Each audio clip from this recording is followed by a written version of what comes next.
Richard Doerflinger presents several arguments against physician-assisted suicide.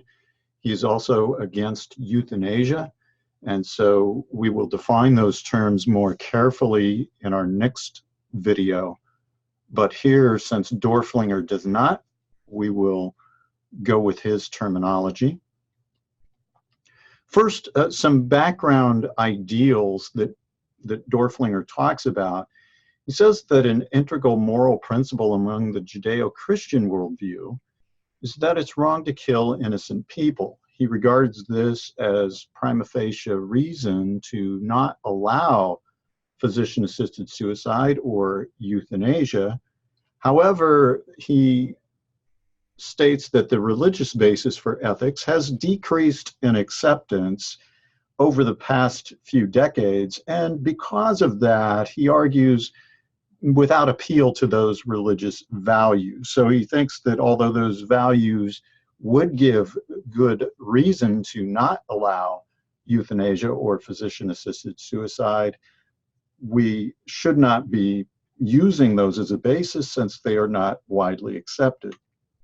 Instead, he addresses arguments for physician-assisted suicide, which I will henceforth abbreviate with the initials PAS.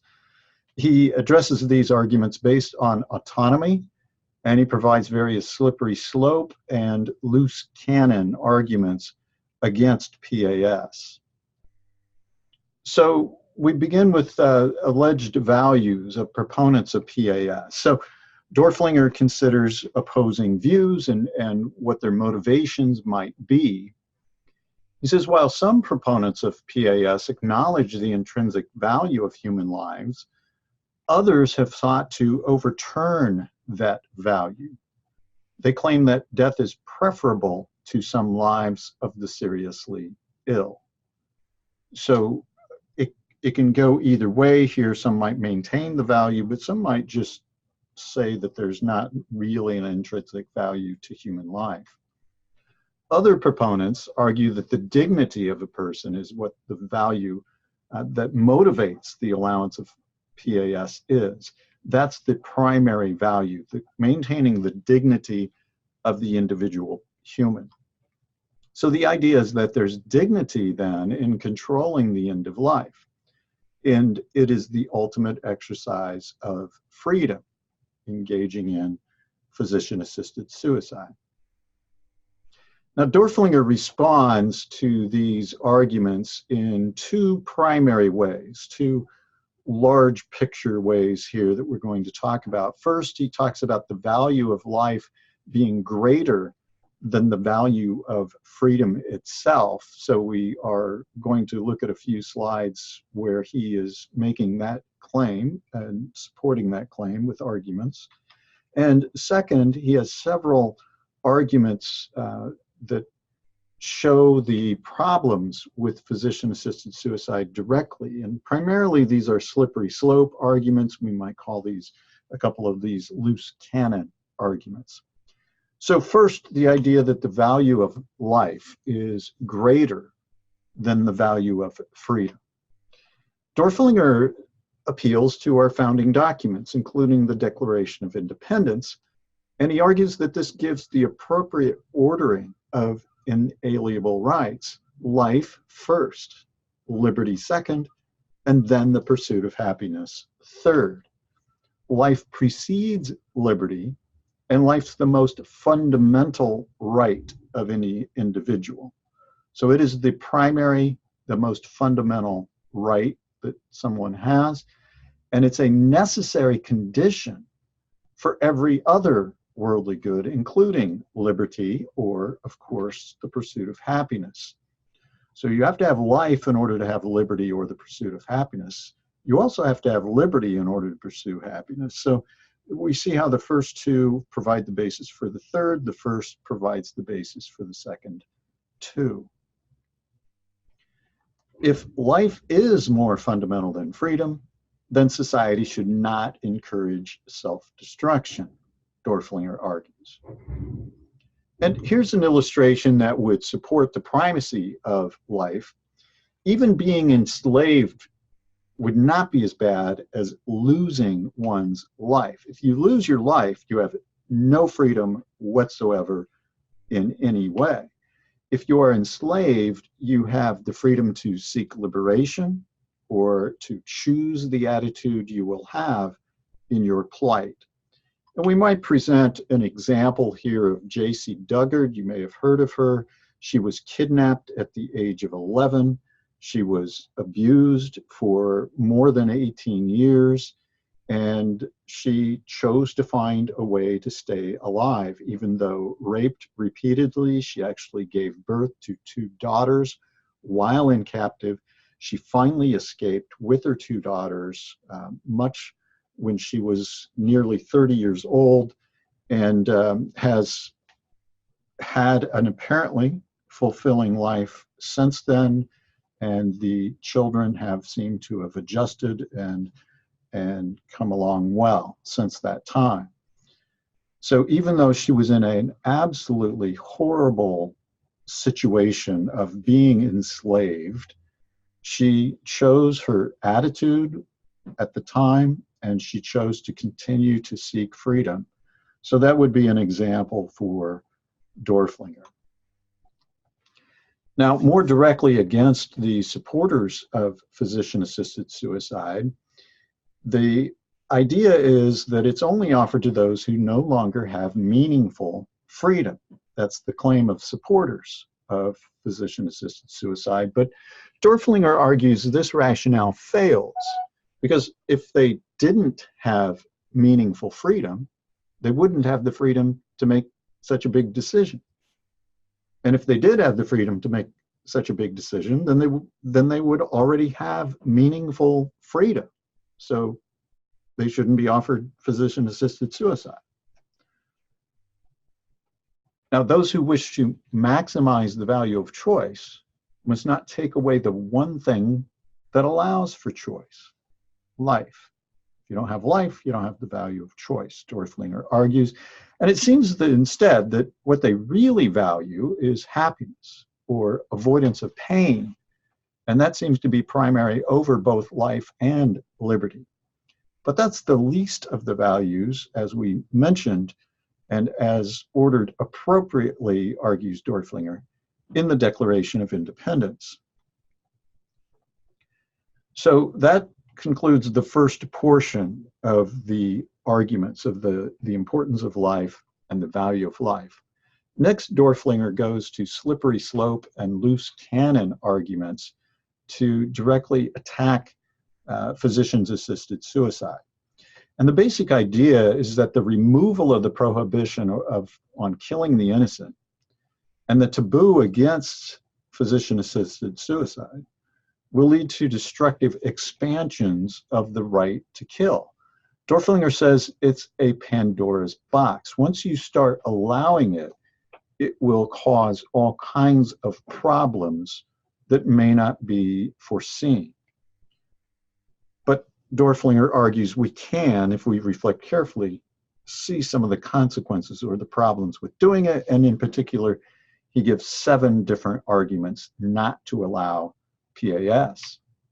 First, and probably one of the most important, is that the elderly and the dying are psychologically vulnerable.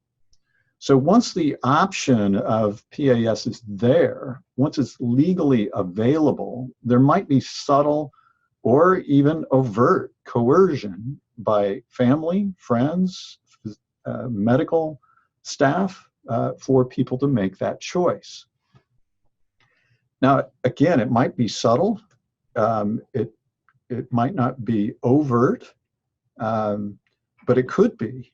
And in fact, the people who are terminal and elderly are often very psychologically vulnerable. And often you will find people in nursing homes, for example, who feel like they're a burden on their children, or they're using up their children's inheritance, or they feel like they're a burden on their children's time to come to visit, or they feel like they're a burden on caregivers to spend their time helping them eat or get dressed or take care of activities of daily living. And this, in fact, is the case for many who are elderly or terminal. And if physicians-assisted suicide were allowed, Doerflinger argues that there might be a shift in the burden of proof, so that a person may feel a need to justify not ending their life. And this would take advantage, he claims, of the people who are the most vulnerable in our society. A second argument directly against physicians-assisted suicide has to do with the crisis of healthcare costs. And certainly healthcare costs have increased at a dramatic pace, much more than inflation, over the last several decades, and it seems to be no end in sight in how much it's increasing. And so there will be increasing incentives to healthcare providers to save on cost. And that may motivate some to pressure patients to choose PAS where legally available. As resources become more scarce and cuts in entitlements are inevitable, we're talking about in particular Medicare, costs must be kept at a minimum. End-of-life care can be very expensive. Someone who is terminal may need tens of thousands of dollars just to continue to live for months. And it would be a more effective use of resources, maybe, to encourage physician-assisted suicide, again, were it legally available. So Doerflinger says that life-extended care as a consequence might be considered elective, something like plastic surgery. And if elective, it's less likely to be covered by insurance. And when that's the case, PAS will be a more economical solution, both for the healthcare providers and for the individual in question. So these first two arguments, the concerns about the psychologically vulnerable and the concerns about healthcare costs, kind of work together and probably provide Doerflinger's best arguments against physicians-assisted suicide. But he also has 5 more arguments. He discusses legal judgments, and he notes that courts have been recognizing a right to refuse treatment, including DNR orders, do not resuscitate orders. So somebody can say that they don't want to have CPR, for example, if they're admitted to a hospital, and they can sign something to that effect. We call that a DNR order, so that if they go into cardiac arrest and otherwise would need CPR, it would not be administered. And in order not to deny this right to some, they've allowed it to be exercised on the patient's behalf by others. So some may be comatose, unconscious, otherwise unable to give consent for a DNR order. And so in some cases, courts have said that, well, somebody else could do that on behalf of the patients, maybe a spouse or a child or a parent, for example. And that would likely be extended to make it legal, make it a legal right to choose euthanasia, it seems, if we're already allowing DNR orders. And that could in turn be done in proxy to allow other people to make the decision, so that it would be non-voluntary at the least, something that the individual did not choose themselves, and possibly something that would be involuntary. The difference there between non-voluntary and involuntary: non-voluntary is simply not choosing it. Involuntary means going against one's choice. Doerflinger is also concerned about expanded definitions of terminal illnesses, and it's reasonable that restrictions on PAS would include only allowing those who are terminally ill to take this route. So if it were to become legal, it seems like it would be restricted to those who are terminally ill. However, in the Netherlands, where physicians-assisted suicide is legal, the category of terminal illnesses has been broadened in some cases. So it would include then those who are quadriplegic, since they could die from aspirating their food, for example. There's been a push to include those with Alzheimer's disease, since they become unable to take care of themselves and would die without medical attention. And Doerflinger raises the question about where's the line. This is a clear, slippery slope argument. If we're going to start calling quadriplegia a terminal illness or Alzheimer's a terminal illness, what about those who rely on dialysis? They need that medical care or they would soon die. Or even, to take it to an extreme case, what about people who are insulin-dependent diabetics? People who rely on insulin in order to continue to survive, are they considered terminal? And you could imagine all kinds of other problems that people have that require routine medical care or medicine to keep them alive. And so would those people be considered terminal? And if so, we could see that the expansion of people who might be allowed to engage in physician-assisted suicide would increase dramatically. A fifth concern that Doerflinger raises is potential prejudice against those with disabilities.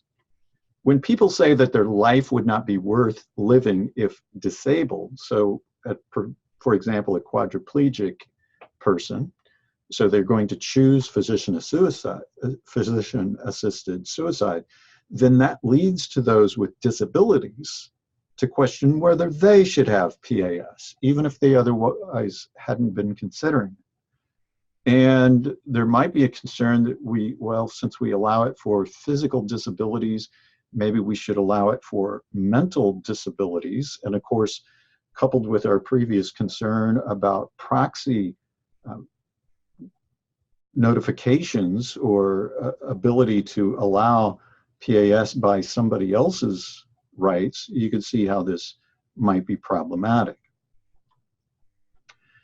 Another concern that Doerflinger raises is going at the character of the medical profession itself. Physicians and nurses are trained to be the enemies of death, do everything that they can to prevent somebody from dying. Think of an ER physician or nurse and the extremes that they might go through to keep people alive. What would happen when they are involved in PAS?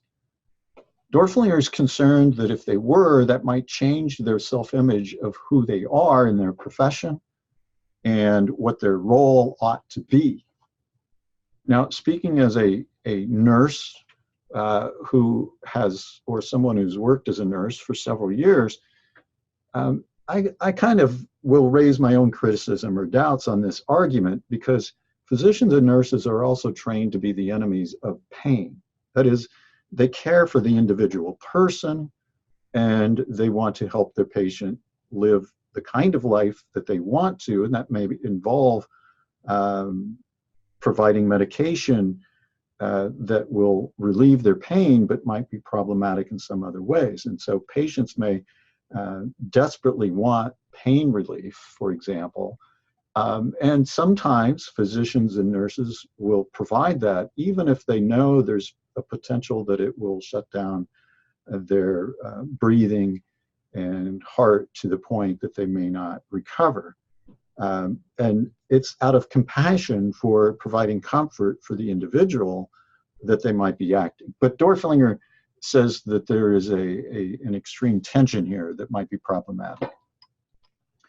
And a final concern that he raises is what he calls the dangerous will to power. That phrase is actually borrowed from Nietzsche